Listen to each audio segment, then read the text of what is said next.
Olá, seja muito bem-vindo, seja muito bem-vinda ao Conecta News, um podcast com oferecimento da Claro. Hoje o nosso papo é com alguém que não só entende, mas também ensina sobre tecnologia. A gente vai conversar com a Sabrina Oliveira, que é professora dos cursos de tecnologia do IBMEC, aqui em Belo Horizonte. Ela é consultora também em aprendizado em projetos especiais envolvendo machine learning, estatística, big data, inovação. Acho que a gente vai ter um bom papo, né, Sabrina? Obrigada por ter aceitado o convite para falar com a gente sobre um assunto tão legal. Eu que agradeço o convite, com certeza, a gente tem muita coisa para falar. Eu queria começar, antes de mais nada, Sabrina, falando um pouquinho sobre a sua inserção no mercado, a sua inserção nesse ambiente tecnológico. Me conta um pouquinho sobre a sua trajetória. Bom, a minha inserção no mercado e na área de tecnologia, ela foi muito por acaso. Eu comecei a fazer um curso na época de comércio exterior, hoje eu nem sei se esse curso existe mais, mas me interessou muito em uma disciplina específica de otimização de processos. Eu queria entender como que era feito por trás do software. Então, durante o meu curso, eu descobri um outro caminho com a veia tecnológica e foi meio por acaso. Não foi uma escolha antecipada, não. E aí finalizei meu curso, mestrado, doutorado, cada vez mais enviesado para a área de tecnologia. E aí ficou. E aí eu fiquei. A gente sempre escuta muito, Sabrina, que o ambiente de tecnologia, de programação, ele ainda é um ambiente muito masculino. Como que você está enxergando esse espaço sendo ocupado por mulheres? É uma coisa que está mudando? Você tem essa percepção, principalmente dentro da sala de aula, né? É um mercado ainda muito masculino, e como eu contei agora, né?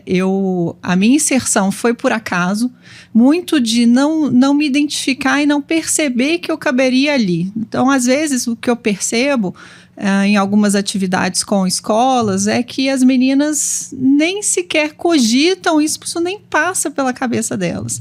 E uma das nossas frentes é de gerar exemplos, que elas possam perceber e identificar que a tecnologia também é para elas. A gente percebe hoje um mercado extremamente masculino, e uma brincadeira que os meus alunos fizeram esse semestre foi que eles conseguiram aumentar em 100% o número de meninas na turma. Saiu de 2 para 4. Meu Deus. Mas tá evoluindo, né? Mas você sente que isso tem mudado nos últimos anos? Tem, porque a informação hoje ela tá o tempo todo 24 horas, 7x7. Então, a gente também isso é um papel da própria academia. A gente tem buscado trazer exemplos femininos para que essas meninas sejam referência e possam também atuar nessa área. Existem também vários programas específicos hoje voltados para meninas, não só na parte de tecnologia, mas também na parte de STEM, justamente com esse intuito da gente poder ter mais diversidade, porque é essencial hoje se falando de tecnologia. E ter esse olhar feminino, eu imagino que pode trazer inovações, né? Uma percepção que às vezes está perdida no mercado, que tem esse olhar mais masculinizado, né? Sim, não só de meninas, mas essa questão da diversidade, né? Quanto mais diverso o nosso grupo for, mais inovação a gente consegue ter. Falando um pouquinho agora sobre a tecnologia propriamente dita. Eu sei que você é uma especialista em machine learning, que quando a gente fala assim, esses termos difíceis, termos em inglês, às vezes até afasta um pouquinho a pessoa que está começando ali a explorar o mundo de tecnologia, mas esse é um termo que está muito presente no nosso dia a dia, e às vezes a gente nem sabe, né? Como que você explicaria esse termo para quem está chegando agora nesse universo? Uma das principais problemas que eu vejo hoje em relação, quando se fala de inteligência artificial, quando se fala essas metodologias, é a falta de embasamento técnico. Não embasamento de entender como que a metodologia é estruturada, mas de entender conceitos que são muito importantes. E aí o machine learning entra dentro desse escopo de conceitos. E o machine learning ele é uma técnica, né, dentro do escopo de inteligência artificial, onde eu trabalho dados para poder prever soluções sem necessariamente ter que programar todas as regras. Então, eu tenho um modelo estatístico ali que vai prever resultados para mim a partir de um volume de dados. Então, isso facilita o trabalho de muita gente, né? De muita gente. E quais são as aplicabilidades disso na vida real? Assim, vamos trazer a conversa para quem está acompanhando a gente. Que a gente já tem aí que é mais palpável quando a gente fala sobre machine learning? Bom, o exemplo mais clássico é o Netflix. O próprio Netflix, ele utiliza há tempos machine learning para poder identificar o que a gente gosta e o que a gente poderia assistir ali dentro da plataforma. O Waze, por exemplo, a maioria das ferramentas hoje utiliza técnicas de machine learning, já utilizava há algum tempinho, e essas técnicas agora vieram mais à tona por meio da divulgação de um outro modelo, que é o de IA generativa, né, traduzido pelo ChatGPT, o DeepMind, esses modelos. E engraçado a gente pensar nisso, né, porque o chat, ele teve uma evolução muito rápida, assim, quando a gente pega as primeiras respostas, os primeiros prompts lá no inicinho 2022, né, a gente tem uma evolução de aprendizado muito rápido, e isso passa, de certa forma, pelo treinamento da IA, né? Que é aquilo que a gente faz de começar a treinar e personalizar a inteligência artificial para atender o que a gente está querendo. Como que isso acontece na prática? Como que essa memória ela é percebida? Como que o chat te compreende? Assim, não estou falando do chat, mas a inteligência artificial generativa, como que ele cria essa memória? E esse treinamento de inteligência artificial, qualquer pessoa consegue fazer? Bom, Lá vem bomba. Quando começa rindo assim... Não, partindo do pressuposto de... Vamos passar pela linha do tempo, né? O que aconteceu? Em 2023, a gente teve o boom da inteligência generativa. E aí, alguns países tiveram o uso de uso imediato. O Brasil, a gente veio aos pouquinhos, mas em 2023, muito com aquele intuito de será que a IA vai me substituir? Todo mundo com medo. Né? Em 2024, ele é marcado pelo fim desse medo e o início do uso realmente, propriamente dito. Né? E aí, várias empresas, elas têm o seu método de poder treinar o seu perfil de acordo com o que você faz. Então, vai depender muito do que você está usando, da ferramenta que você está usando. Se a gente está falando de Instagram, por exemplo, né, a cada like que eu dou, a cada comentário que eu dou, aquilo ali é insumo para treinar a máquina para poder trazer de volta informações ou anúncios que estão de acordo com a minha preferência. Uhum. Já no chat, usando IA generativa, quanto mais eu interajo, né, quanto mais eu interajo com a ferramenta também, mais ela vai ficar personalizada. E aí o nível de personalização vai depender da configuração que eu dou em relação ao uso daquela plataforma. E esse é um caminho sem volta? Você avalia que a partir do momento que a gente está habituado e tem popularizado, porque querendo ou não, são plataformas que são acessíveis, né? Tem linguagens acessíveis, tem linguagens convidativas. A partir do momento que a gente incorpora isso no nosso dia a dia, é reversível? É um caminho sem volta. Isso já é fato. Todo mundo já, né? Eu acho que todo mundo já tem consciência disso. Agora a questão é como que eu vou usar e qual a melhor maneira de usar. Quando eu estou falando quando a gente usa uma IA generativa, eu uso dados que estão disponíveis na internet. Então, eu tenho que ter a consciência da assertividade daquela resposta que ela vai me dar. Existem várias formas de restringir ou de ajustar o tipo de resposta. Eu posso restringir um teste ao meu material específico e aí eu tenho o meu grau de assertividade vai ser maior. Então, o quão a forma de uso e assertividade do uso vai mais do letramento da pessoa em utilizar do que a disponibilidade da ferramenta propriamente dita. E hoje, esse é o impasse que as empresas estão vivendo. Como que eu faço para tirar o uso intuitivo e partir para um uso efetivo? É até interessante você trazer essa palavra, né, letramento, porque eu, pelo menos, tenho uma percepção que essa digitalização, ela veio muito rápido. Você trouxe até muito bem, Sabrina, esse tópico do Instagram, né? Eu me lembro da época em que o Instagram, a ordem de postagens era a ordem cronológica. Então, você via o que tinha sido postado mais recentemente. Hoje, isso não acontece. Então, a partir do momento que você vai interagindo com algumas publicações, a forma que o feed te apresenta aquele conteúdo é diferente. E a gente está falando de pouco menos que 10 anos que isso mudou. Esse letramento me parece ser uma coisa difícil de se fazer com uma população tão grande como o Brasil, por exemplo.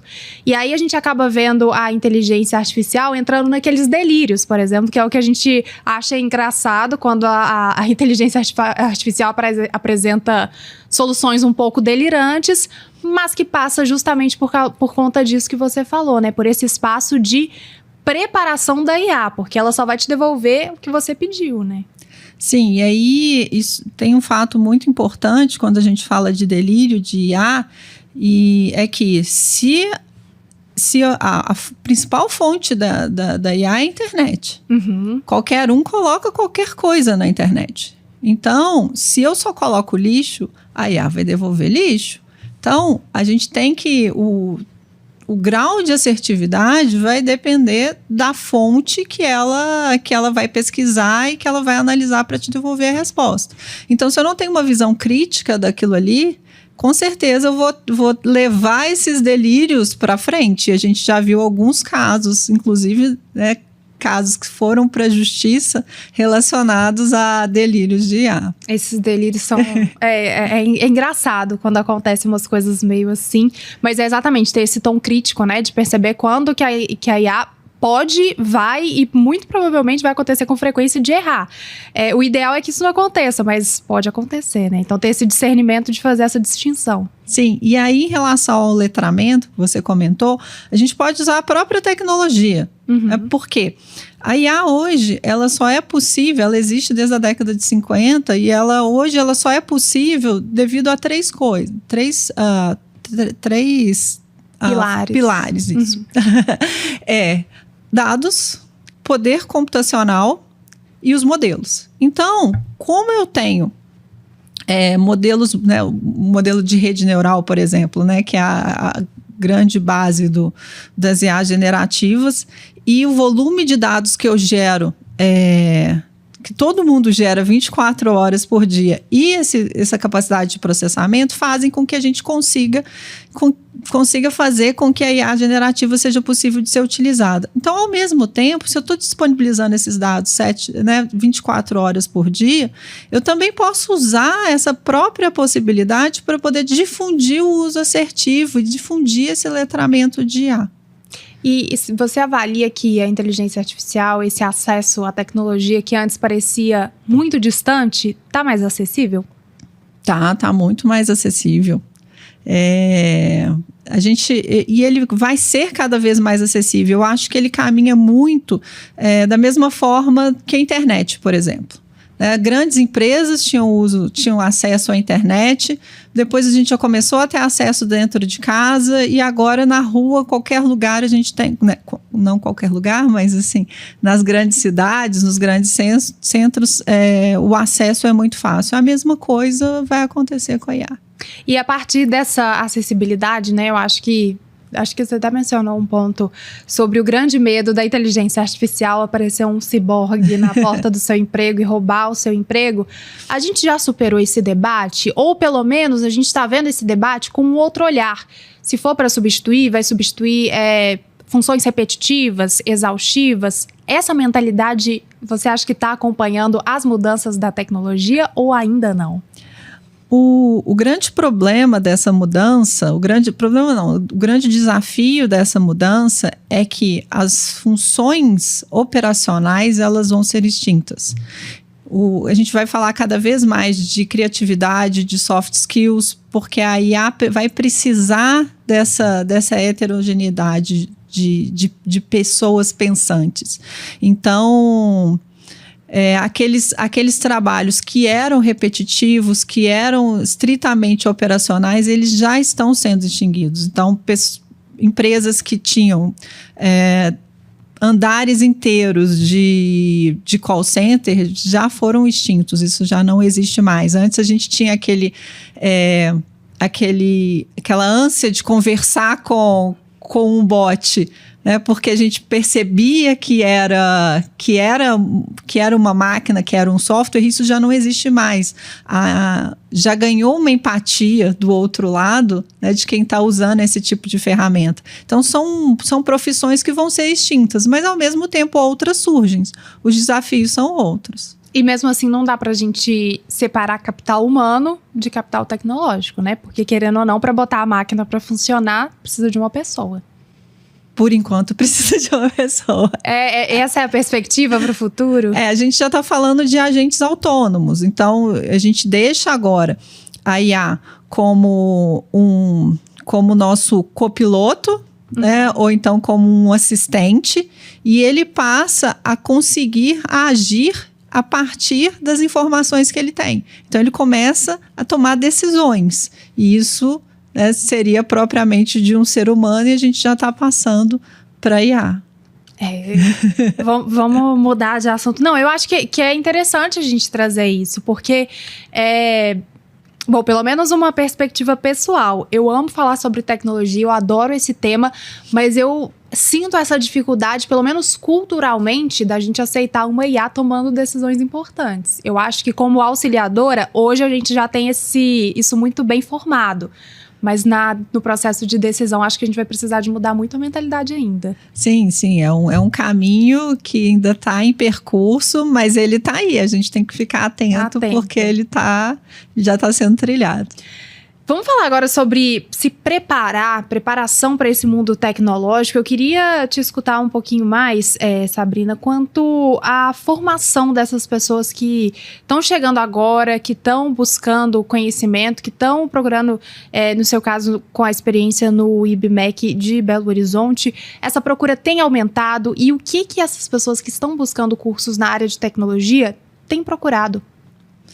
Bom, o aumento pelos cursos de tecnologia tem sido exponencial, principalmente pelo boom que a IA tem causado hoje. Mas um grande foco que a gente tem que ter hoje é que não existe mais área de negócios sem TI e TI sem área de negócios. Então, eles estão meio que entrelaçados. Não existe mais o perfil. E é isso eu falo muito com os alunos que estão ingressando para a área tech. Não existe mais aquele perfil de curso de tecnologia de que ele vai ser um programador, que ele vai ficar ali na frente de duas telas sem conversar com ninguém. Isso não existe mais. Mudou o perfil de quem é da área técnica. Ele tem da área técnica e da área de tecnologia. Ele tem que entender do negócio, ele tem que conversar, ele tem que interagir. Da mesma forma, quem vai fazer curso... da mesma forma, os alunos que vão fazer cursos que não são propriamente ditos específicos em tecnologia. Um exemplo clássico é o direito. O direito, ele, apesar de não ser um curso tecnológico, ele está entrelaçado fortemente com a parte de tecnologia, seja na leitura de contratos, seja na parte de jurimetria. Então, eu acho que não só os alunos que tendem a escolher um curso de tecnologia, eles têm que ficar atentos a essas novas skills exigidas, mas também os outros alunos, porque a tecnologia agora também está dentro de todos os cursos. E você acha que no âmbito da educação a gente tem conseguido evoluir isso bem, mudar essa mentalidade de pensar que todos os cursos agora vão ter um pezinho na tecnologia também? Bom, a gente espera que sim, e eu trabalho para isso. Uma das nossas grandes frentes são disciplinas de extensão, onde que existe interação entre cursos e entre disciplinas. Então, eu faço a interação de disciplinas voltadas para a tecnologia com disciplinas de gestão, fazendo com que os alunos tenham a percepção do que o mercado espera e a percepção do que é exigido de forma real e não só o que está escrito no livro. Legal demais. Você falou muito bem, Sabrina, sobre o mercado tá competitivo, ele tá crescendo, porque acho que a gente teve um boom de negócios, um boom de vagas de emprego voltada para a tecnologia. Isso, obviamente, traz a atenção de quem quer se profissionalizar nessa área.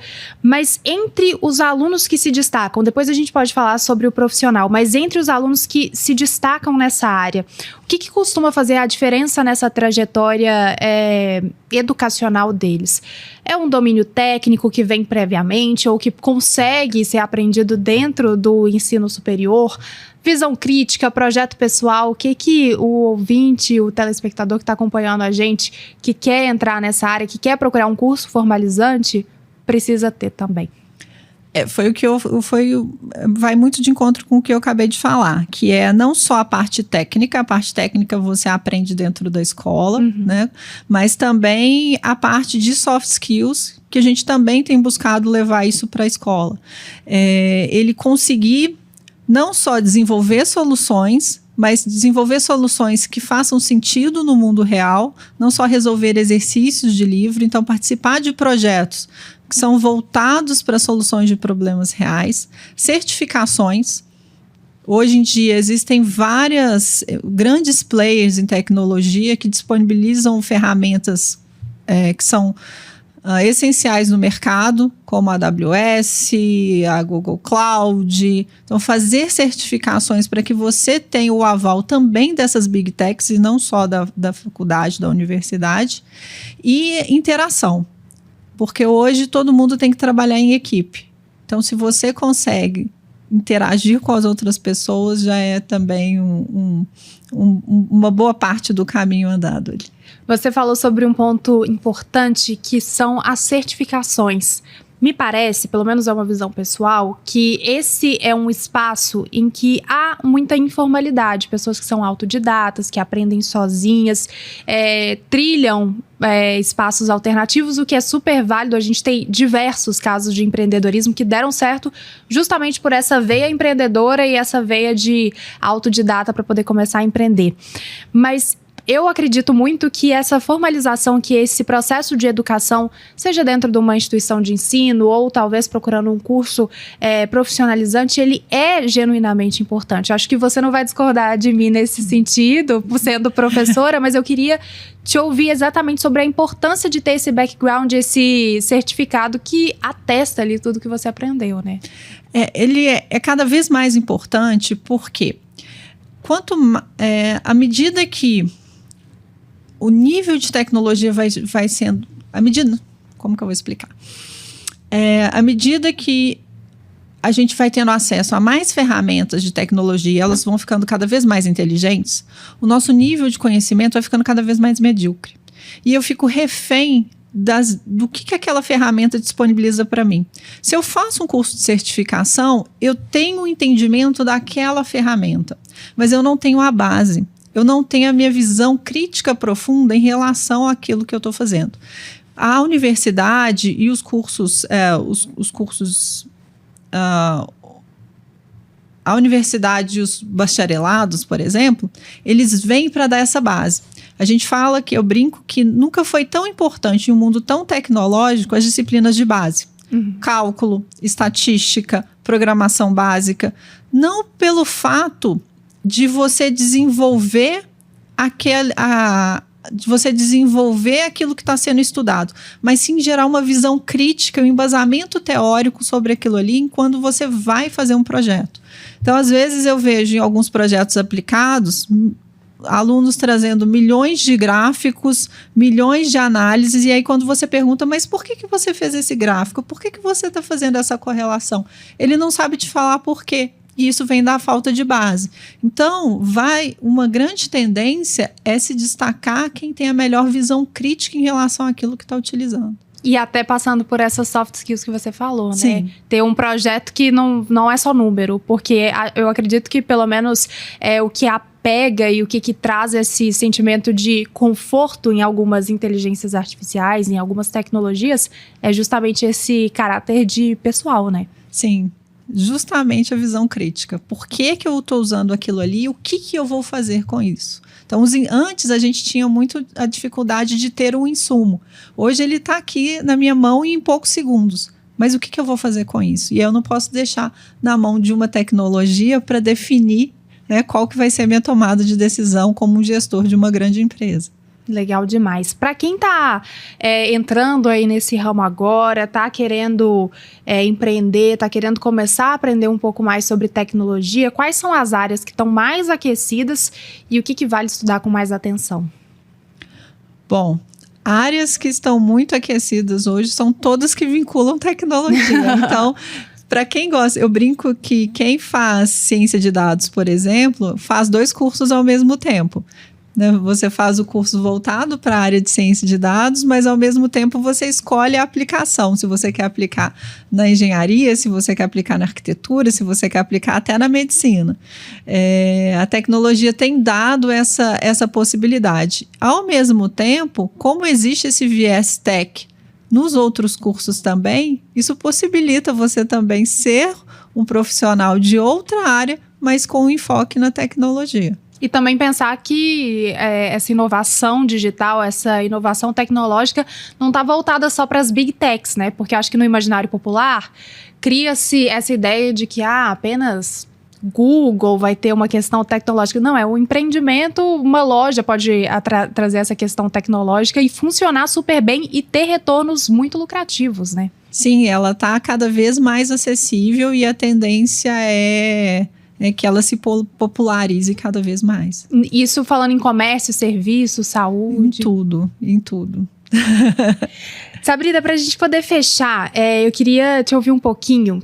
O que mais te entusiasma nesse futuro de tecnologia que já começou a bater na nossa porta, pensando no nosso cenário, não só aqui em Belo Horizonte, mas também em Minas Gerais? O que te dá mais gás aí nesse mundo tecnológico que a gente, como muito bem falamos aqui no nosso podcast, tem mudado a cada segundo, né?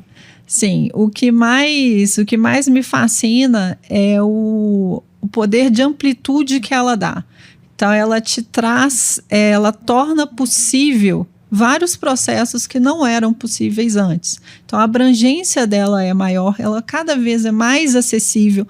Antes, se eu falava de letramento em dados, a pessoa precisava saber programar. Hoje ela não precisa mais saber programar, ela precisa de ter apenas uma visão lógica e crítica em relação a pensamento computacional. Então, ela traz a acessibilidade junto a ela.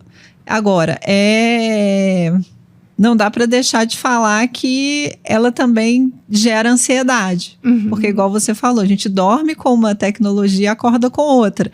Então, e às vezes a própria tecnologia, você explica ela num dia, no dia seguinte, na hora que o aluno abre a plataforma para usar, ela já está completamente diferente. Então, ela traz também, que é fascinante, essa tendência de reaprender. Não existe mais aquela...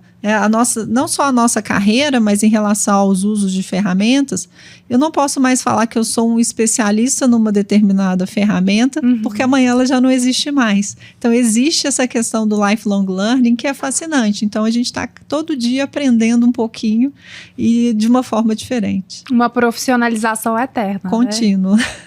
Sabrina, muito obrigada por ter topado conversar com a gente aqui no Conecta News. Eu acho que a gente abordou temas muito importantes e trouxe um gás aí, um alento para quem está começando a empreender, quem está começando a mexer com tecnologia.